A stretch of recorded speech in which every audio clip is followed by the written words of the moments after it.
trigona merupakan jenis lebah yang tidak memiliki sengat. Oleh karena itu, jenis lebah ini akan memproduksi bipolen dan propolis dalam jumlah yang jauh lebih tinggi daripada lebah biasa dalam melindungi sarangnya.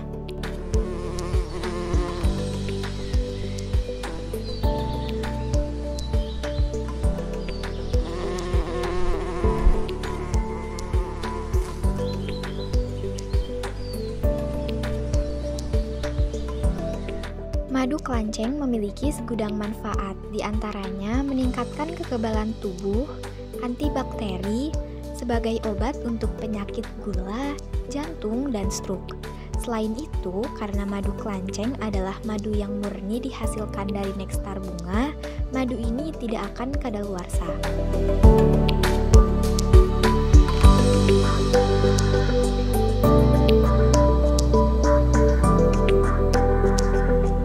Perkenalkan, saya Mahani, saya pengajar di Fakultas Teknologi Industri Pertanian Universitas Padjadjaran, dan saya juga sekaligus sebagai pemilik dari Urban Bee Tewel Bogor. Ya, saya memulai membudidayakan lebah trigona atau lebah tanpa sengat ini sebetulnya karena saya terdorong untuk mengamankan suplai propolis untuk industri yang saya miliki.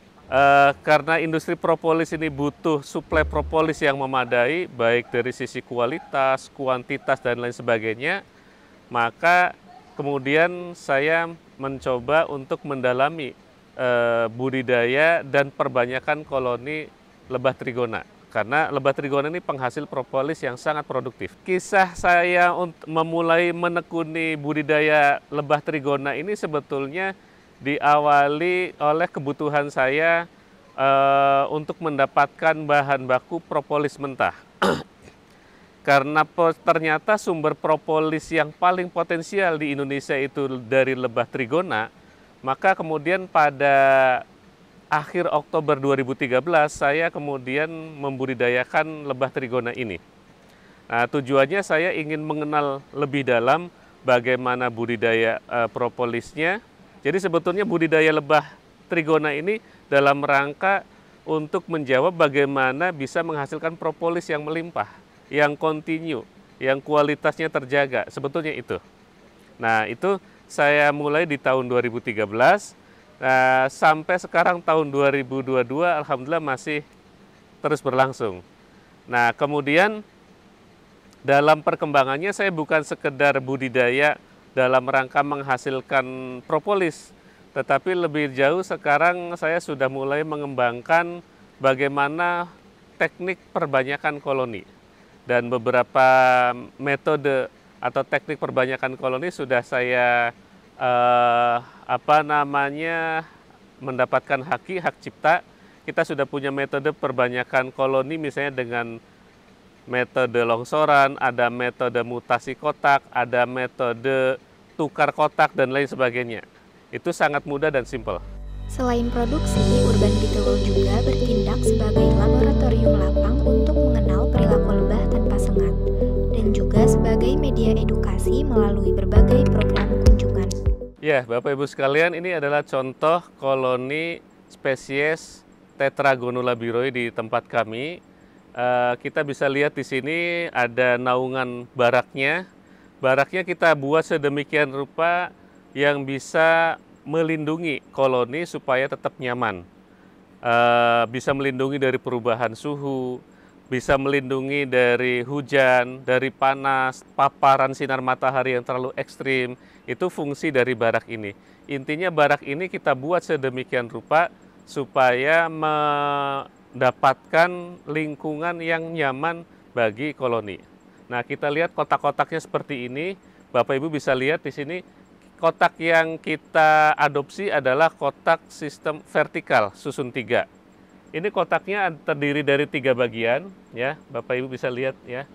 Nah, kotak yang pertama ini fungsinya sebagai tempat koloni.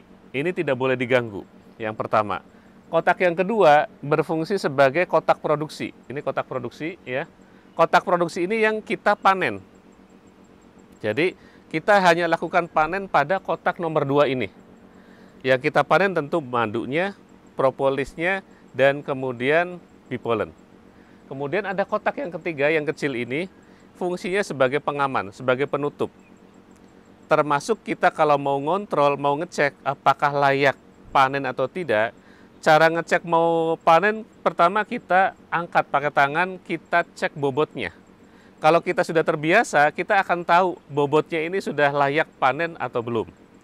Nah, tapi kalau kita belum yakin dengan mengecek bobot, kita bisa buka kotak nomor 3 ini. Kita buka, kemudian kita lihat apakah layak panen atau belum. Kalau dengan pengecekan tadi dari bobot dan pengecekan secara langsung dibuka tadi menunjukkan layak untuk dipanen, maka barulah kita lakukan pemanenan. Nah, jadi sebetulnya dengan kotak seperti ini membuat kita bisa mendapatkan katakanlah madu dengan baik, memanen hasil panen dengan baik tanpa mengganggu kenyamanan dari si lebah. Jadi hanya kotak nomor 2 yang kita panen.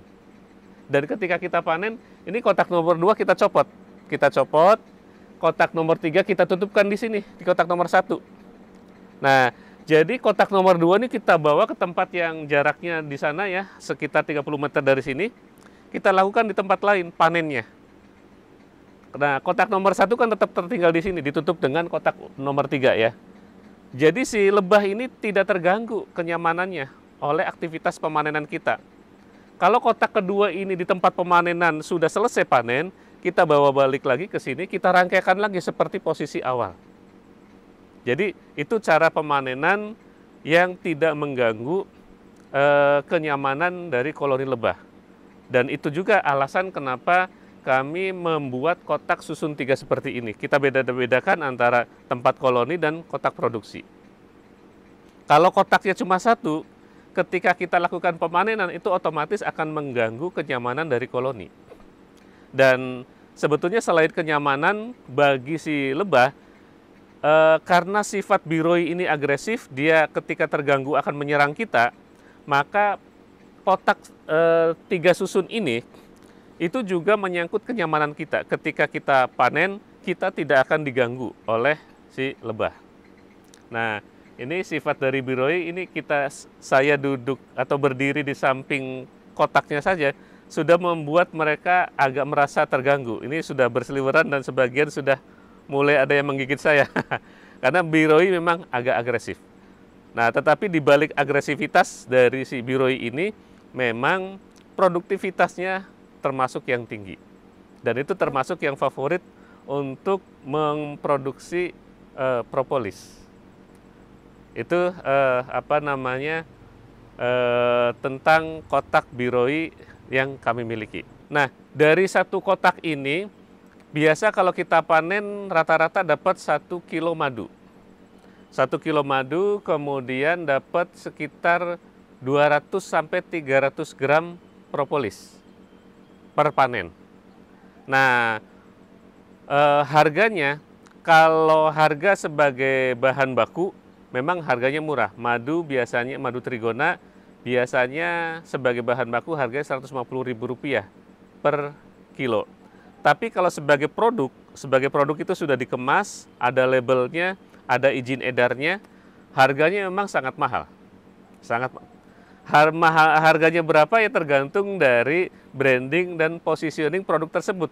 Bisa jadi kemasan isi 200 gram harganya cuma 200.000. Tapi ada juga yang kemasan 200.000 kemasan 200 gram setara dengan 500.000. Banyak juga. Jadi tergantung dari branding si produk tersebut. Yang jelas memang kalau madu trigona harganya cukup mahal. Tetapi itu juga memang sebanding dengan khasiat yang akan didapatkan oleh konsumen.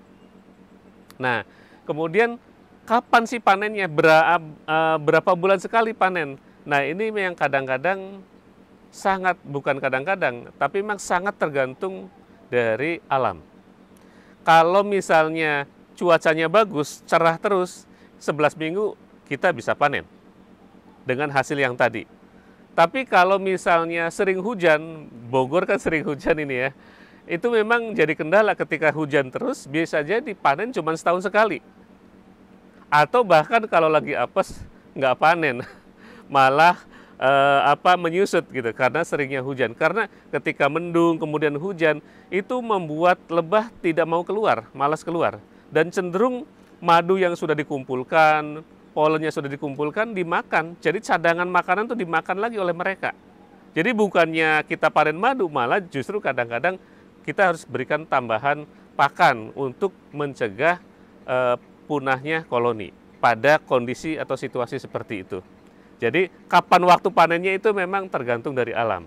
Tapi yang jelas kalau standar kami panen itu kalau kotak nomor 2 sudah penuh, itu layak untuk kita panen.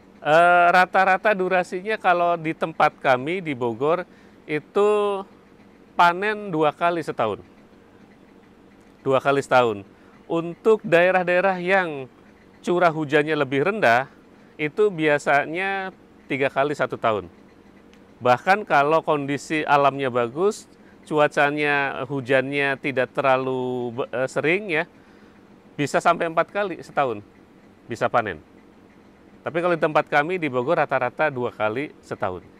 Dengan hasil tadi 1 kilo madu dan 200 sampai 300 gram propolis.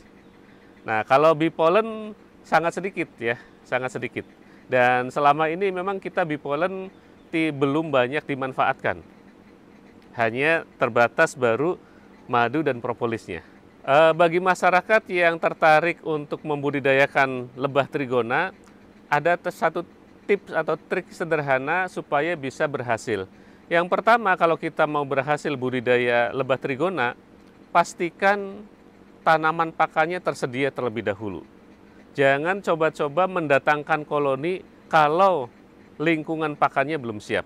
Jadi yang pertama lingkungan pakannya, yang kedua kita siapkan tempatnya dulu.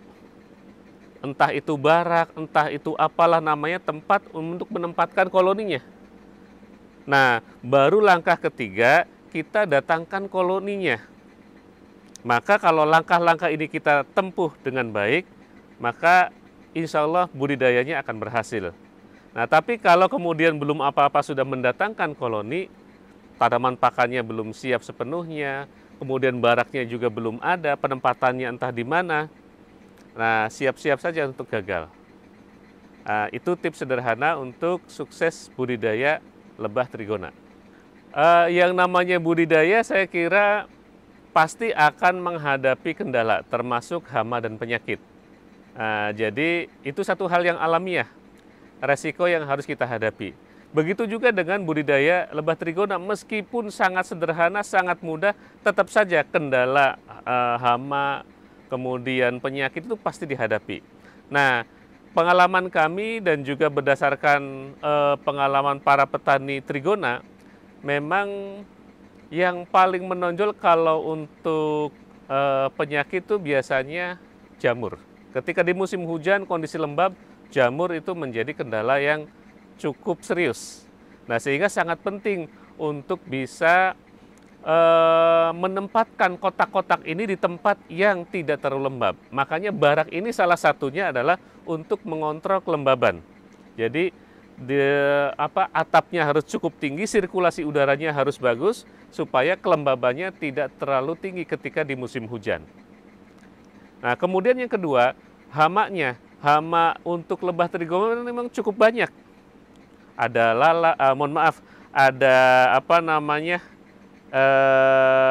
lalat ya. Lalat itu sebetulnya bukan memakan si lebahnya, tapi lalat sangat suka bertelur di dalam kotak trigona. Nah, telurnya itu ketika kemudian berubah menjadi larva, itu larvanya luar biasa, sangat suka dengan madu, sangat suka dengan bipolen yang ada di dalam kotak. Jadi kalau sudah seperti itu pasti hancur kotak kita. Nah, kemudian ada tokek, laba-laba, termasuk ayam dan sebagainya.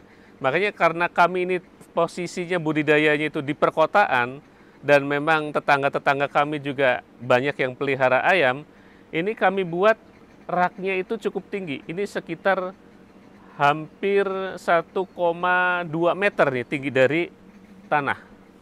Sehingga ayam tidak bisa menjangkau. Nah, kalau terlalu pendek, ayam itu bisa loncat ke atas, kemudian memakan atau mematuk lebahnya. Itu. Jadi ketinggian ini kita memperhatikan juga lingkungan yang setempat. Nah, kemudian di tempat kami yang paling serius juga adalah tawon. Macam-macam tawon, makanya kami gunakan raket nih, salah satu untuk pengendalian tawonnya. Jadi kalau ada tawon yang selalu berputar-putar terus di sekitar kotak, itu biasanya kita kendalikan dengan raket, kita manual saja kita pukul si tawonnya tersebut. Itu yang kita lakukan. Karena kebetulan di sini tawon cukup banyak. Untuk monitoring koloni itu sangat mudah. Sebetulnya saya termasuk orang yang tidak setiap hari ada di tempat budidaya. Jadi saya lakukan biasanya setiap minggu. Hanya setiap minggu, dan monitoringnya itu pertama kita lihat dari corongnya. Kalau corongnya itu besar, ya, lebar, kemudian lalu lintasnya itu aktif, berarti koloninya sehat. Tapi kalau kemudian seperti ini sehat ini, karena normal. Karena biroi ini sangat agresif dan menyerang kita, salah satu trik kita untuk memanen itu kita pindahkan dulu lebah-lebahnya masuk ke dalam botol. Kita gunakan botol bekas aqua. Jadi kita masukkan ke corong seperti ini, terus kita ketok-ketok, kita tepuk-tepuk, semuanya berhamburan. Ketika berhamburan, masuklah ke sini, terperangkap, terus kita tutup. Nah, itu bisa mengamankan supaya kita tidak diserang mereka. Itu juga bisa mengurangi jumlah korban dari si lebah. Karena di sini masih banyak ini sebetulnya. Dan memang ketika pas kita lakukan pemanenan, pasti ada yang jadi korban, tuh pasti ada. Nah, dengan cara kita ketok-ketok dulu, supaya kita paksa mereka semua keluar, itu bisa mengurangi jumlah yang menjadi korban. Nah, jadi barulah kotak nomor 2 kita copot, kemudian kita bawa ke tempat pemanenan. Selesai panen, kita rangkai lagi seperti semula. Koloni yang tidak sehat itu cirinya lubangnya ini mengecil. Ini kan lubangnya normal ukurannya. Nah, kita bisa lihat juga di sini ada kotak yang ukuran corongnya mengecil. Itu tanda tidak sehat. Biasanya ukuran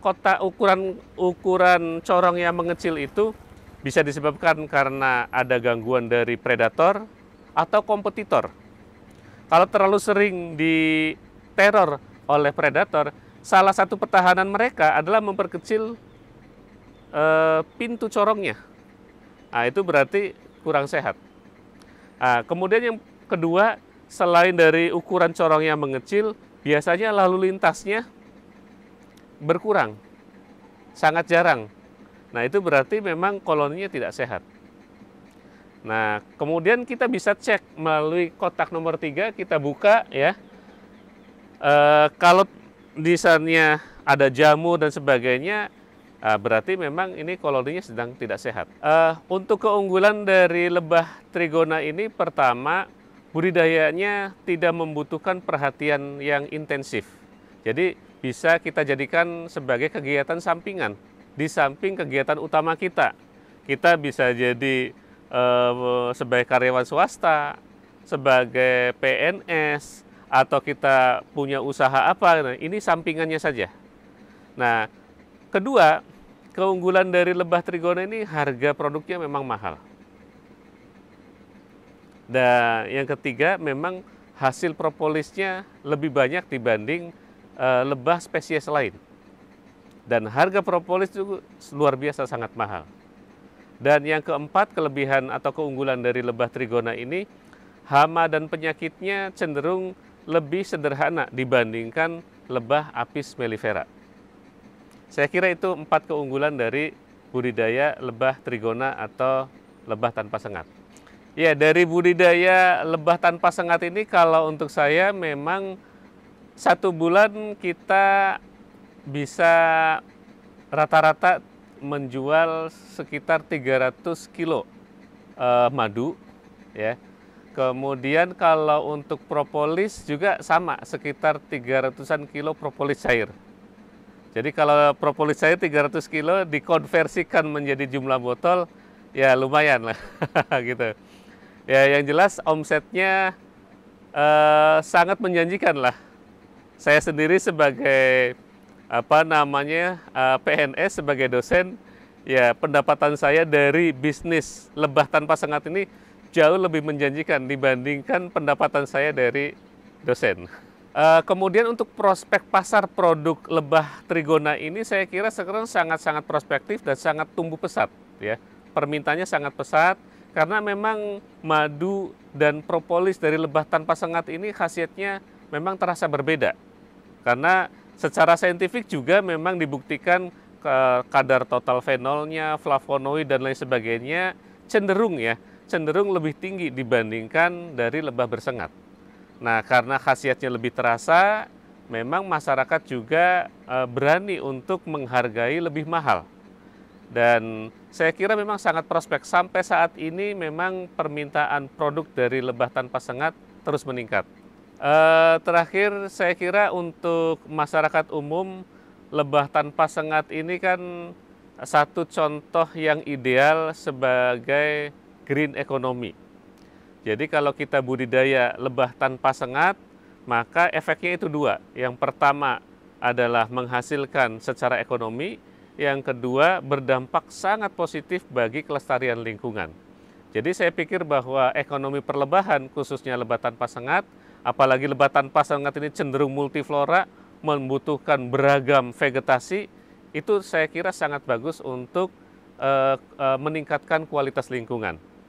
Jadi sekali lagi saya sampaikan bahwa ekonomi lebah tanpa sengat adalah contoh yang ideal bagi ekonomi hijau.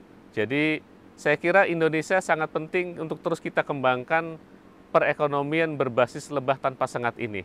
Dan bagi masyarakat umum sebagai wujud dukungan untuk green economy Indonesia, jangan lupa tetap konsumsi produk-produk perlebahan khususnya lebah tanpa sengat. Saya sebagai pemilik dari Urban Bee Teuwel Bogor saat ini juga sudah mulai mengembangkan apa yang disebut dengan Kampung Teuwel.